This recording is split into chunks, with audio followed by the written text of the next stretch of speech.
Good morning and welcome to the homestead. Today's project, Saturday morning, it's like 1 degree outside. We've gotten a bunch of popple plywood. We're ready to start thinking about an outfeed table for the table saw and the miter saw station, as well as a couple other projects. But today we're going to be focusing on the miter saw station. We used hardwood boards. They've shrunk up a lot. And then we bought a new miter saw, which is a different height. So what we're going to do is we're going to get the miter saw out of there. We're going to get all the boards off in there. We're going to replace the boards with the popple plywood. We have some T-track. For those of you that aren't familiar with what T-track is, it's a bolt shaped like a T that will go down in that track so that we have some stops here. That way we can set some stops for our miter saw, but this will get rabbited down into that with the router bit. So we're going to bring you along while we do this project. We'll probably speed the video up a little bit while we tear this apart, and we'll explain what we're doing as we do it.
Alright, so we're ready to rip our plywood to fit on the top. We could clean off the table saw. We could get Sue to come out and help us, and we could push this 8-foot sheet through the table saw. Without an outfeed table, things don't, they move around and everything. So we're going to use our 8-foot straight edge clamp, and we're going to mark this out. We're going to set this up for our skill saw, and we're going to use our skill saw to make this cut. We are going to get a couple 2x4s in under this right now. Just so we don't cut into the sheet below it. And we'll go ahead and get this cut. So hang on while we get set up. So to use this guide, we're going to run it just like that up against that edge. So we need to know what we have for a measurement right here.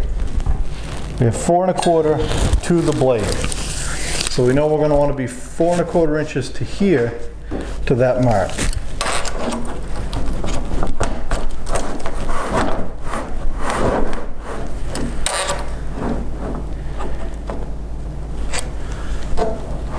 And what I'm going to do, once I know I got it where I want it right there, I'm going to make a mark right there so I can see it from the other end, because there's only one of me. And I'm going to measure 19.5 there, just to double check everything.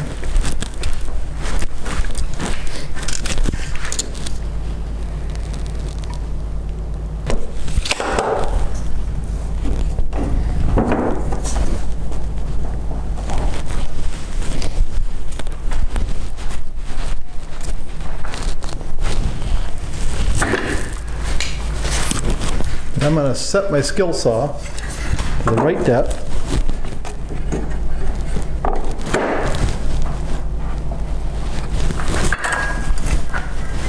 And we'll make our cut.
All right, so now what we're gonna do, we've got all of our plywood on, got our height set right.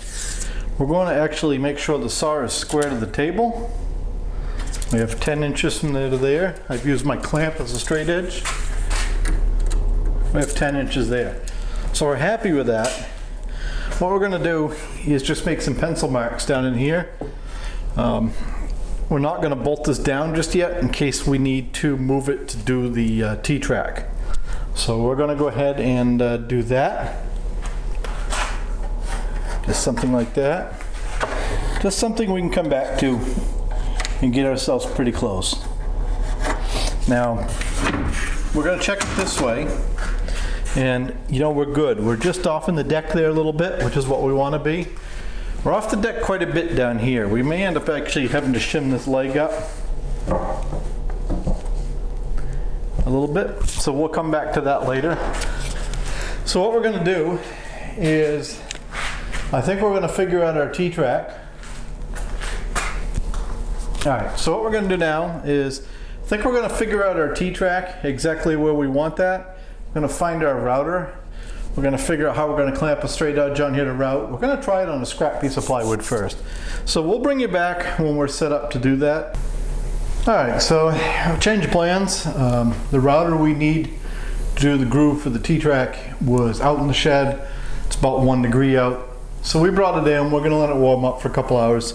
So what we're gonna do now is we're gonna put our hardwood face frame on, and we're repurposing some of the boards that were on the top of it to begin with. It doesn't have to be perfect for us, so we're just looking for something to protect this edge of this plywood. So before we put it on, the end that goes up against the wall, you know, we want to route an edge on this, and as you can see, I wouldn't be able to get all the way to the end. So we're going to go ahead and we're going to clamp this to the bench and route that into that. And I'm going to cheat a little bit here. I'm going to do something just about like that.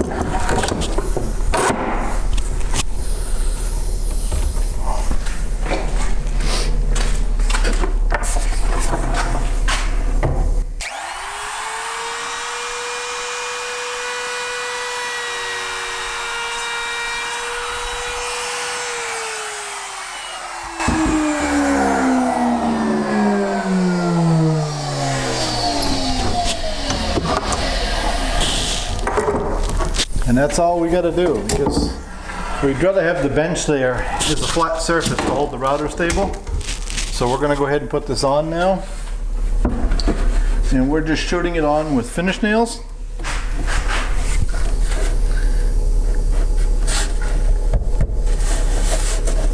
Just like that.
Alright, so we've set our router up.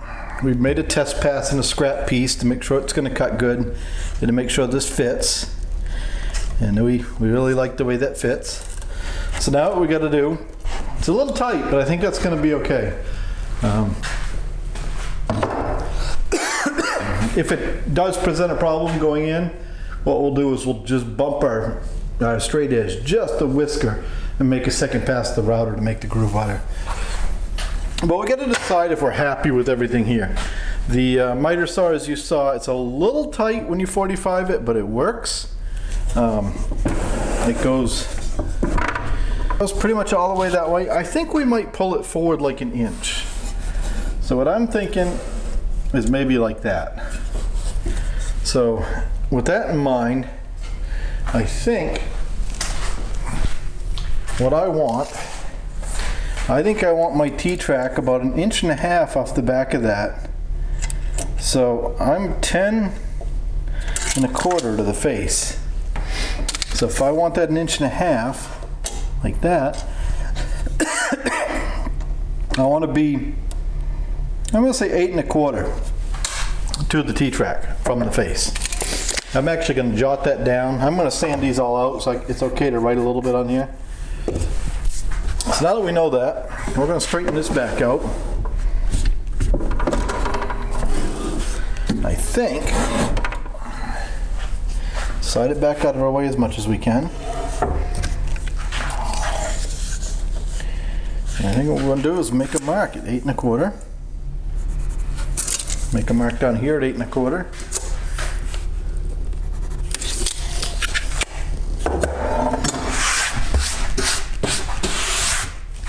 And we're going to want to clean it off real well so the router doesn't hold up in the air.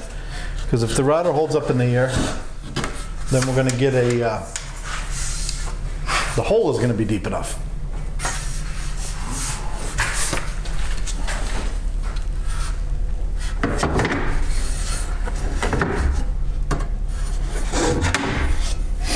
And actually, I think what we're going to do, even though it seems like a bit of a pain, I think we're going to pick the miter box up out of there so we can use our clamp as a straight edge for the router.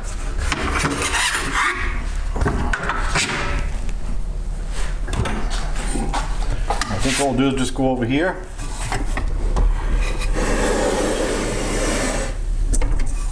Like that.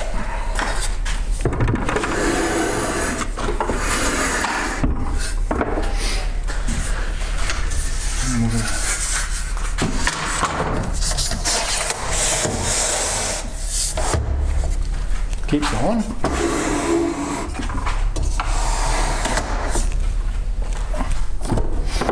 So what we have to know is from the edge of the router to the edge of the cutter, right there, we're 2.5 inches. So we want to be back 2.5 inches from that mark we made.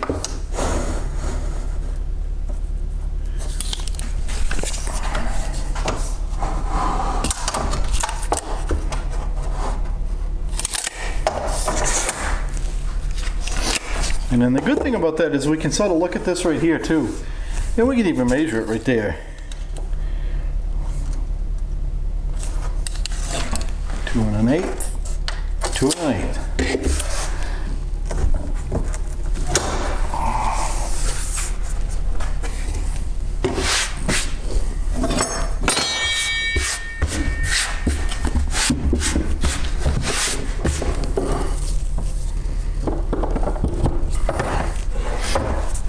And this router is round all the way around, but if your router had a flat spot on it, you really don't want to use the flat spot against the fence, because if you turn just a little bit, it pulls a bit way off.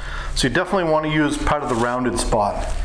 And the other thing we have to decide here, for us anyways, are we going the whole way? What exactly are we doing? And I think we're just going to go the whole way.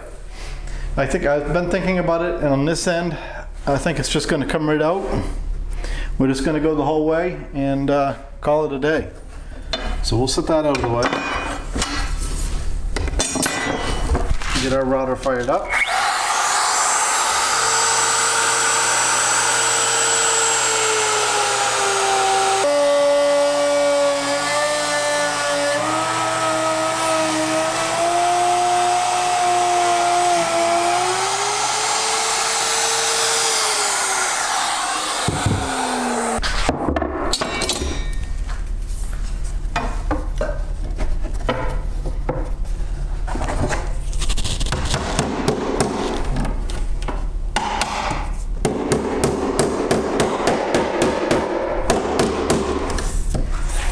That's fitting really tight. I think I'm going to, I'm just gonna bump my clamp with my hammer a little bit on each end. I'll make a mark so I know where I'm doing.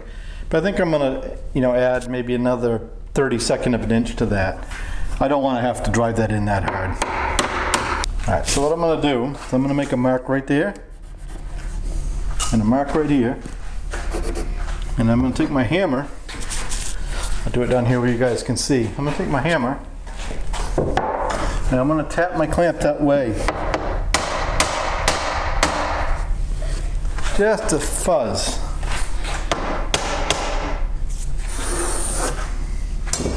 And we're going to run the router again.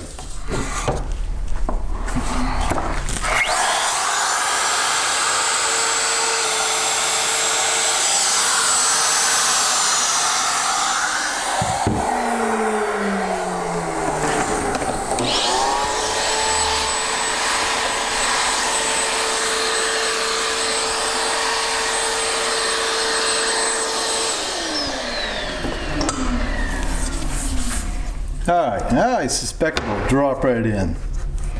That's actually going to be perfect. So what we're going to have to do is find our hacksaw and cut this piece to fit this in, like that. Now, I don't actually have any screws to put it in with right now. I'm going to have to go get those, but that's okay because we want to put some poly on this bench. So I think we're going to call that right there. I think we're actually, what we're going to do, so I think we're going to put a coat of poly on this bench here, set the saw down in there, then we're going to sand these two ends and get a couple, 3-4 coats of poly on that, and we'll bring it back and show you what it looks like when it's all done. Alright, so as you can see, we've got our polyurethane on. You can see, I don't know if you can see this in the camera. So this is part of that spalted birch. Just happened to be a birch tree about this big around in our firewood pile, and we took it down to the sawmill and cut it. Kind of some nice figure, piece of maple, another piece of that birch. Just kind of using what we have, kind of like we did on the windows and stuff. But we've got our poly on here, we've got our T-track in, and we don't have any screws for it yet, as we mentioned earlier. We've got to get those at the hardware store. Well, biggest reason we did that is we can now take our stop like this, and we can set that like that, and then we can just keep making repetitive cuts. So that was the reason we put the T-track over here. We went with the we decided not to put a fence on the whole length of the bench. Biggest reason being is that this is the only piece that really matters anyways, right along the saw. Saw's all bolted down, everything's done. The only thing we got to do now, I think what we're going to do, I haven't fully decided yet if I'm going to do a vacuum cleaner under here hooked up to this directly that comes on when you turn the saw on, or if we're going to hook it up to the permanent dust collection, which isn't here yet. Still a lot of things to decide, a lot of things to think about. Now we got to clean all this mess up, get the table saw where we think we want it, and then we can, you know, cut some more plywood and make an outfeed table for the table saw. So, but it is nice to have this wrapped up. We may come back and build some cabinets under here in the future, but at least we've got a miter saw station that works well, and lets us keep moving towards more projects. So we hope you enjoyed it. Any questions? Leave them down below. We'll try to answer them the best we can. Thanks for watching. Don't forget to like